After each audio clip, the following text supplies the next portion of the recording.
Assalamualaikum warahmatullahi wabarakatuh. Perkenalkan, nama saya Firda Yulia Carmela dengan NIM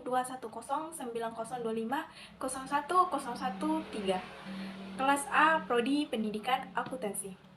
Pada video kali ini, saya akan menjelaskan tentang joint venture, di mana pada video kali ini untuk memenuhi mata kuliah akuntansi keuangan lanjutan. Supaya tidak berlama-lama, saya akan menjelaskan pada materi.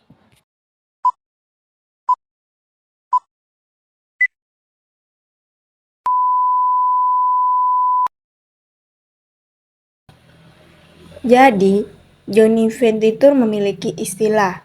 Venture pada mulanya diterapkan untuk memikul bersama atas tanggung jawab yang mempunyai risiko besar atau berbahaya yang meliputi pengiriman barang-barang dengan kapal ke pelabuhan-pelabuhan yang jauh dan melanjutkan pengiriman barang ke tujuan-tujuan tertentu. Istilah venture sekarang banyak dipakai untuk proyek-proyek ruang lingkupnya terbatas dan sifatnya sementara. Istilah venture dapat diterapkan kepada pengiriman barang-barang ke luar negeri dan penjualan barang-barang yang tertentu, seperti misalnya logam-logam bekas, penjualan tanah, pembelian dan penjualan surat-surat berharga, atau pengusahaan dan pengeboran minyak dan lain-lain. Dan joint venture memiliki dua bentuk. Yang pertama itu single venture, di mana single venture adalah pengusahaan suatu proyek tertentu yang dilakukan oleh satu unit tertentu. Dalam hal ini cukup dibentuk suatu rekening tersendiri yang disebut venture account, dengan mendebit bila terjadi dan mengkredit bila diperoleh pendapatan atau keuntungan. Nah, saldo debit kredit pada akhir periode dapat dipindahkan ke rekening modal. Adapun bentuk yang kedua yaitu joint venture, di mana joint venture adalah kerjasama di antara dua orang atau badan usaha atau lebih untuk mengusahakan usaha tertentu, di mana dalam joint venture ini waktunya terbatas. Masing-masing pihak dapat menyerahkan barang atau uang sebagai kontribusi terhadap usaha bersama ini.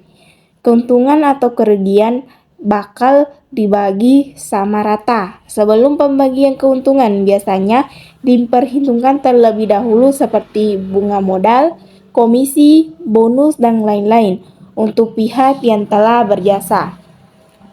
Salah satu pihak yang bekerja sama itu biasanya ditunjuk sebagai pimpinan usaha kerjasama atau joint venture yang disebut juga sebagai managing partner. Selanjutnya, akuntansi joint venture. Pada prinsipnya ada dua metode yang digunakan. Yang pertama itu buku-buku diselenggarakan terpisah dari pembukuan masing-masing anggota. Dan yang kedua, rekening-rekening untuk setiap transaksi dalam joint venture ada dan dicatat di dalam buku masing-masing anggota, atau tidak diselenggarakan pembukuan secara terpisah terhadap aktiva joint venture. Selanjutnya ada akuntansi untuk joint venture yang diselenggarakan secara terpisah dari pembukuan masing-masing anggota.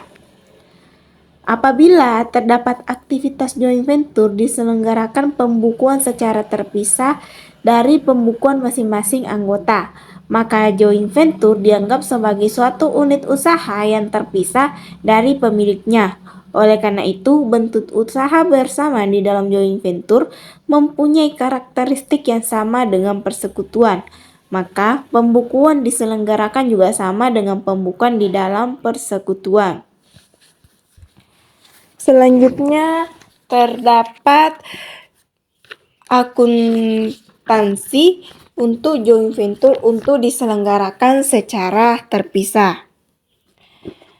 Dalam hal ini, semua aktivitas joint venture akan diiktisarkan dalam buku masing-masing anggota. Masing-masing anggota harus mempunyai rekening joint venture pada buku-bukunya. Rekening joint venture didebit untuk semua biaya-biaya dan dikreditkan untuk semua pendapatan dalam joint venture. Saldo kredit atau sebaliknya di dalam joint venture merupakan laba atau sebaliknya rugi joint venture tersebut. Harus dibentuk rekening-rekening aktiva dalam hutang joint venture tersendiri. Misalnya rekening-rekening kas joint venture, piutang joint venture, hutang joint venture, dan lain-lain. Selanjutnya ada kerjasama yang belum selesai atau incomplete venture apabila pembukuan joint venture tidak diselenggarakan secara terpisah. Apabila sampai akhir periode akuntansi suatu persekutuan joint venture belum bisa diakhiri untuk keperluan penutupan buku-buku masing-masing partner, maka perlu adanya perhitungan laba rugi joint venture. Dalam hal pembukuan joint venture tidak diselenggarakan secara terpisah, maka hak para anggota di dalam joint venture pada setiap saat dapat ditentukan atau dihitung saldo rekening-rekening yang menyangkut aktiva joint venture. Nah, dalam joint venture itu memiliki masalah akuntansi ada 3. Yang pertama itu dibagikan kepada para sekutu, dan yang kedua dijual kepada pihak luar, dan yang ketiga dijual kepada sekutu. Adapun contoh kasus yang akan saya angkat adalah suatu joint venture dengan beranggotakan 3. Yang pertama itu ada Thalia, Luluk, dan Risma membagi laba atau rugi. Rasio Thalia sebesar 40%, Luluk sebesar 30%, dan Risma 30%. Sampai dengan akhir tahun 2020, joint venture tersebut belum selesai.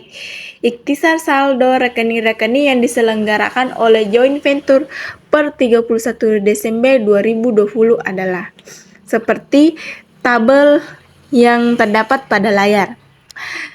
Nah, berarti untuk tahun 2020 tersebut, masing-masing partner akan mengakui laba dari joint venture sebagai berikut. Jumlah laba joint venture yang diakui untuk tahun 2020 sebesar 60 juta dengan pembagian Thalia sebesar 40% dikali 60 juta menjadi 24 juta.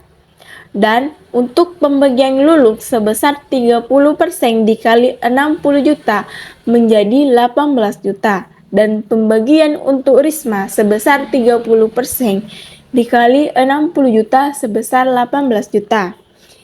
Jurnal yang dibuat oleh masing-masing sekutu untuk mengakui laba tersebut adalah jurnal yang pertama itu ada jurnal yang dibuat oleh sekutu Thalia, di mana joint venture-nya itu sebesar 60 juta, laba joint venture itu sebesar 24 juta, rekening Luluk sebesar 18 juta, dan rekening Risma 18 juta.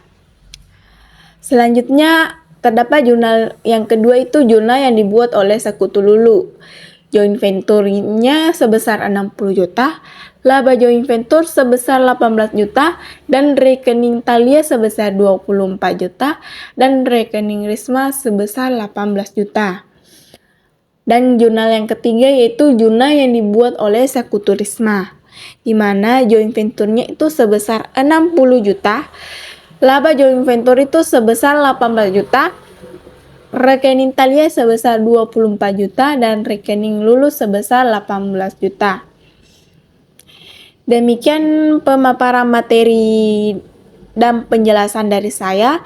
Lebih kurangnya mohon dimaafkan. Wabillahi taufiq wal hidayah. Wassalamualaikum warahmatullahi wabarakatuh.